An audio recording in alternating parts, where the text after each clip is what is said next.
अगर आप भी चाहते हैं धनी म्यूजिक का ऑडियो वीडियो सबसे पहले आप तक पहुंचे, तो हमारे चैनल को सब्सक्राइब करें और साथ में बेल आइकन घंटी को दबाना बिल्कुल ना भूलें। Presented by Dhani music Hariharpur. आप देख रहे हैं धनी म्यूजिक की शानदार प्रस्तुति।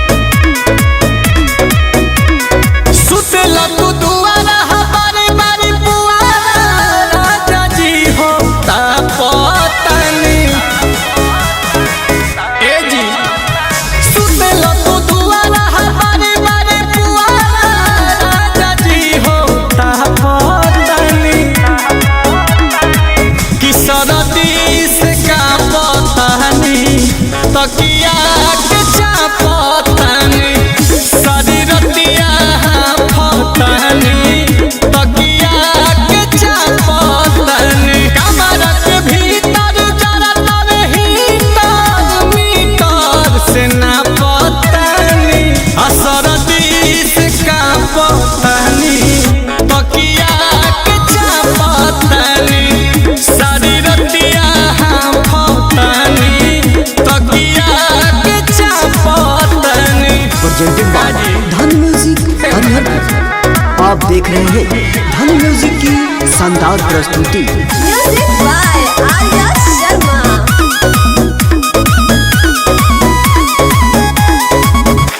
पाला जब समाला भीतरी देह के तनकीली, देहिया के गरमी राजा देहिए से मिली।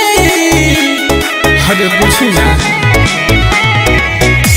पाला जब समाला भीतरी देह के तनकीली, देहिया के गरमी राजा देहिए से मिली।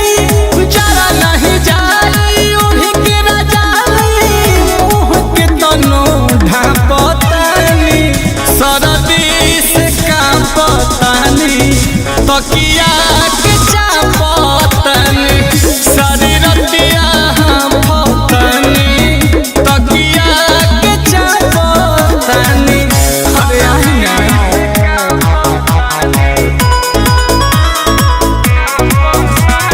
Presented by Dhani music Hariharpur. आप देख रहे हैं धनी म्यूजिक की शानदार प्रस्तुति। नील कमल कैसन बानी सवांग जी, दिहनी न कनिया के बदनिया में आग जी। अरे कहानी की सुना ए जी, पिया नील कमल कैसन बानी सवांग जी, दिहनी न कनिया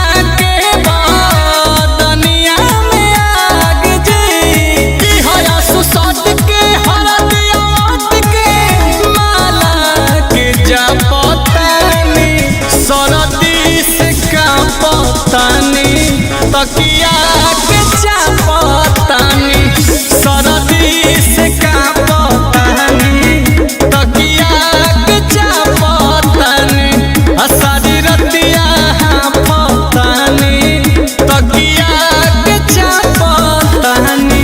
अरे पूरा गई। Presented by Dhani music Hariharpur.